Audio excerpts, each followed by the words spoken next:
Ratio में पैसे गिनने वाले सवाल की तो महत्वता आप जानते होंगे। ऐसा ही एक सवाल एसएससी के एग्जाम में पूछा गया था और हर एग्जाम में लगभग रेशो का ये वाला सवाल काफी प्रचलित है, तो आपको ये ध्यान से देखना है। एक थैले में 2, 3 और 5 के अनुपात में 50 पैसे, 25 पैसे और 20 पैसे के सिक्के शामिल हैं, जिनकी राशि 550 रुपए है। तो 50 पैसे के सिक्कों और 20 पैसे के सिक्कों से बनी धनराशियों के बीच में अंतर आपसे पूछ रहा है कि कितनी है। एक चीज ध्यान रखना आप इससे कि देखो, कुछ पैसे हैं 50 पैसे के, कुछ सिक्के हैं 25 पैसे के और कुछ सिक्के हैं 20 पैसे के। आप इनको रुपए में कन्वर्ट करो, क्योंकि यहाँ 550 रुपए में वैल्यू दी हुई है। तो आप कहोगे कि यार इसका मतलब आधा रुपया होता है, इसका मतलब 1/4 रुपये होता है और इसका मतलब 1/5 रुपीज होता है। ये रुपए इन्होंने यहाँ पर लिए हुए हैं।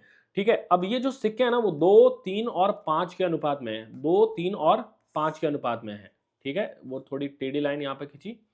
2, 3 और 5 के अनुपात में, क्योंकि ये अनुपात है ना, तो आप चलो इनको गुणा कर लो। 1/2 को 2 से गुणा करेंगे तो 1 रुपये तो बन गया। जैसे 2 सिक्के हैं अगर आधे रुपए के, तो 1 रुपये तो बना 50 पैसों का। अगर हम इसको चलो एक्स वगैरह मान के सॉल्व करें कि सिक्कों की संख्या, देखो ये कॉइन्स के नंबर ऑफ कॉइन्स है, ये नंबर ऑफ कॉइन्स है। ठीक है, और ये हमारे पास में बोलते हैं हम कॉइन की वैल्यू। ये कॉइन की वैल्यू है। अब कॉइन वैल्यू को अगर हम आधा रुपए का एक सिक्का है और ऐसे 2 सिक्के हो तो 1 रुपया बनेगा। जैसे आप नॉर्मल जानते हो कि 1 रुपए का अगर एक कॉइन होता है, ऐसे हमारे पास में 50 कॉइन हो तो 50 रुपए बन जाएंगे। जैसे 10 रुपए का नोट होता है, इस नोट के 10 रुपए के नोट के अगर हमारे पास में 40 नोट हो तो टोटल 400 रुपए बन जाएंगे।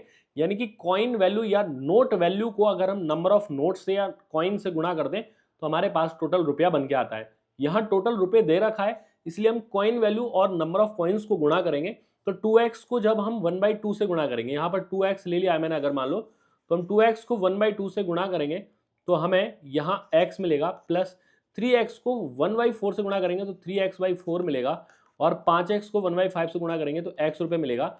और ये जो टोटल वैल्यू है ना, ये टोटल वैल्यू दी हुई है 550 के इक्वल। ठीक है, तो 2x प्लस 3x बटा 4 अगर हम जोड़ें तो 2x प्लस 3/4, 4 इंटू 2 करने पर 8x प्लस 3x, यानी कि 11x/4 वैल्यू आएगी, जिसकी वैल्यू क्वेश्चन में दी हुई है 550। 11 से कैंसिल करोगे आप 50 बार, x की वैल्यू यहाँ से आएगी 200, तो 200 वैल्यू आएगी। यानी कि ये वाले जो कॉइन है वो 400 हैं, ये वाले कॉइन कितने हैं 400, ये वाले कॉइन्स कितने हैं 600 कॉइन्स है, और ये वाले कॉइन्स कितने हैं 1000 कॉइन्स है। ठीक है, 1000 कॉइन्स है।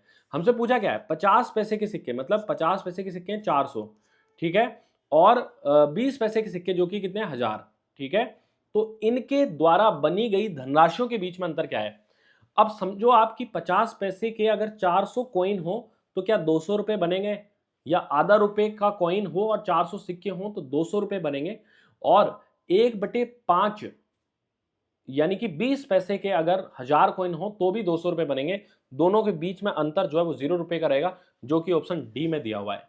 ठीक है, तो ये हमारा आंसर निकल के आएगा डी ऑप्शन। काफी बढ़िया सवाल था, तो आपको ये करना चाहिए। धन्यवाद।